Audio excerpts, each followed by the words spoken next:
One more, yeah. Every day I got some fly shit on, keeping on black outfit on. I already bagged most of the chicks that you out here trying to. Hey everyone, welcome back to the channel. If you're new here, make sure to subscribe down below and turn on post notifications to never miss out on any great tutorials that we have in the future.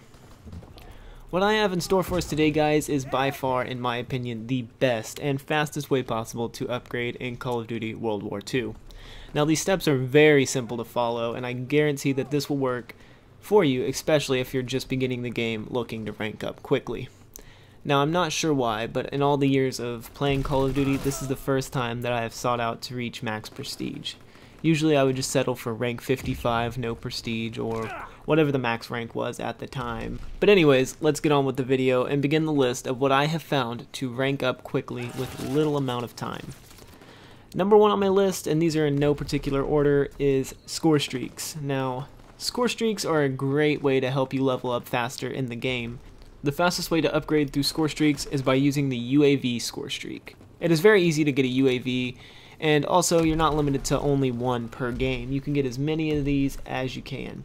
It gives you bonuses for when your teammates gets kills. So you get, I believe it's what, 25 extra XP or 25 extra points. So really, you're just getting XP for when one of your teammates kills someone while you have your UAV deployed. So basically, it's just free XP. It may not seem like a lot, but I mean, in the long run, it's going to help you out a lot. It'll even complete challenges, which also gives you larger XP bonuses, but that's something that we're going to be talking about later in the video. The next best way I found is through game modes. Now, game modes play a huge role in how fast you're going to be able to level up in the game. My personal favorite right now is Hardcore Team Deathmatch, due to the fact that it is very easy to kill your target, although in turn you do die much more easily. But what my favorite thing to do when playing Hardcore Team Deathmatch is to use a sniper on Gustav Cannon and camp and take out enemies left and right. Here's a clip from one of my last matches. I simply just stayed upstairs with my sniper as my primary and my PPSH as my secondary. That way, if I have to, run, I have a good gun to run and gun and, take out enemies along the way. Now, of course, I take with me my bouncing betties and I place them behind me on the bottom of the stairs. That way, if someone was to run up and rush me, they would explode. Now, usually I do die when they run up behind me, but I also get that kill for them dying, which also completes other challenges like Afterlife. I'm not sure if that's what it's called this year, but I've gotten a few Afterlives because they die after I'm dead. Of course, you already know that, which it did happen a lot in that match. The benefits of playing Team Deathmatch is that it's probably the quickest game mode to play. Team Deathmatches usually only last 6 to 7 minutes, which makes it easy to quickly move from game to game and to rank up really fast. The next best up next to Team Deathmatch or Hardcore Team Deathmatch would have to be Kill Confirmed. In Kill Confirmed, you get either 25 or 75 more points. I'm not sure. I can't remember which one. You get 25 or 75 more than what you would with Team Deathmatch, which helps, but it doesn't seem like it, obviously. But just like the UAV, it will add up over time. At number 3, we have contracts. This can be located at the Quartermaster, which I'm sure most of you already know this information, but why not throw it in there since it's a huge way to help you upgrade. Contracts are a time-based thing that was in, I believe, Call of Duty Black Ops 1, if I said that correctly. I'm not sure, correct me if I'm wrong. These are very beneficial to you as you head towards that max prestige. Upgrading some of these are very easy to do, and they pay out sometimes up to amounts of around, I believe, 3,000 XP. Some give you rare supply drops, regular supply drops, and sometimes you'll even see maybe a 1,500 XP, which is still, a significant amount of free XP to do just a simple task. Now, these do cost you, but most of them hardly cost you much of anything. They all take what are called armory credits, which I'm sure you guys also know, which can be earned multiple different ways. At number 4, I have orders. Orders can be found at Major Howard's desk. These are also a time-based thing, which all have different tasks, just like the contracts do. Although these are free and requires no form of currency to purchase them, some of these have rewards such as supply drops, social score upgrades, and even bonuses for your weapons, divisions, and player XP. These boosts, I believe, are always usually 25%. Maybe, I believe they're all 25% boosts, which are very helpful to most players. Some will even reward you with even armory credits. That way you can go off and maybe buy contracts or do whatever you want with them. But of course, but my favorites out of these orders are the 25% boost. Now, of course, these boosts usually only last 20 to 10 minutes long, and the good thing about them is that is just in-game minutes. So it's 10 minutes in-game or 20 minutes in-game. It's never counting when you're not playing. So it only counts when you're actually playing, which is really nice. I'm super glad that they allowed us to do that this year. But now at number 5, I have collections. Collections are something that is really cool that they added into the game, in my opinion, and I'm not sure if they have done this in previous Call of Duties, but collections are basically these cards that you can either buy or earn in supply drops. These range from pistol grips, costumes to put on your character to make them, stand out a little more.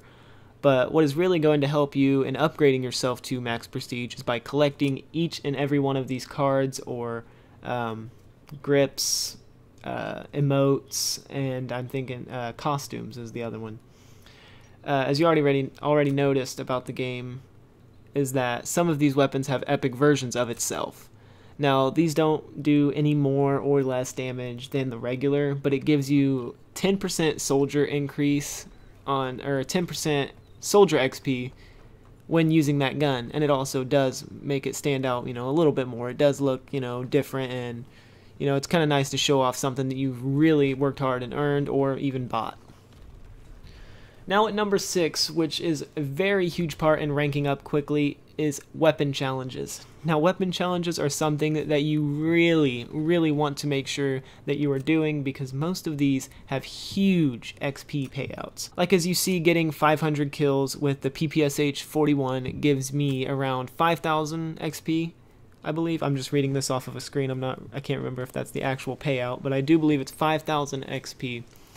And you really want to make sure that you change up your weapons here and there just to make sure you complete other challenges, because if you're like me, I love using the same gun and I don't like to change up my classes, because when I find a gun I like and I do well with it, I don't like to change it. But I've found that changing weapons can be very beneficial to ranking up a lot quicker.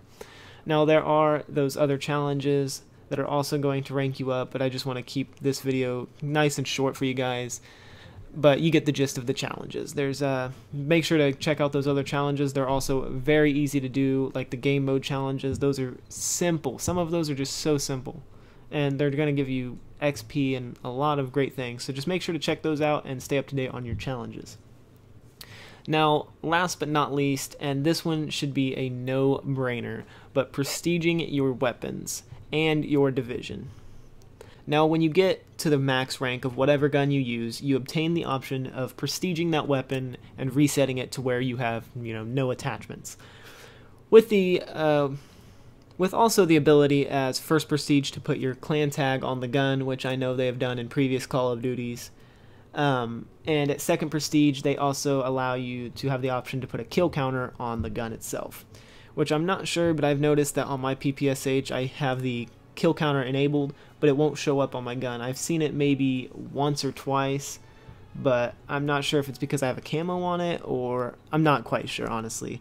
I'm not sure on that. So if you guys know, please leave a comment below. That would definitely be appreciated. But when you prestige your weapon, it allows you to reobtain these attachments, which in turn gives you more XP. And this goes the same with prestiging your division. Now, most people, when they get the option to prestige their division or gun, they will hop right on that. And I only state this because I have a friend that I was playing with when I first got the gun. He had reached that max level on his gun, and he said that he doesn't think it's really necessary to prestige the gun because all it gives you is, the clan tag and the kill counter, and he wasn't really too into that. But I mean, obviously resetting is gonna help you so much because you get to reobtain all those and you get more XP for re-earning those. So make sure to definitely prestige when you have the option to. But with that being said, I think I'll have to wrap the video up. Just make sure to stay on top of your challenges and make sure you're doing contracts and you know, any little thing that's going to give you that extra boost in XP, because it really will help you in the long run. But I do thank you guys for watching the video. I know it's been about a year since I last uploaded, but I hope to start making more videos here again, and I have a few things in mind that may, you know, help out your Call of Duty playing. So make sure to stay tuned and make sure to subscribe and turn on post notifications. Again, leave a like if you you know, found this video a little helpful. It helps me get out there a little more. And thank you guys for watching, and good luck to you guys on reaching that max prestige.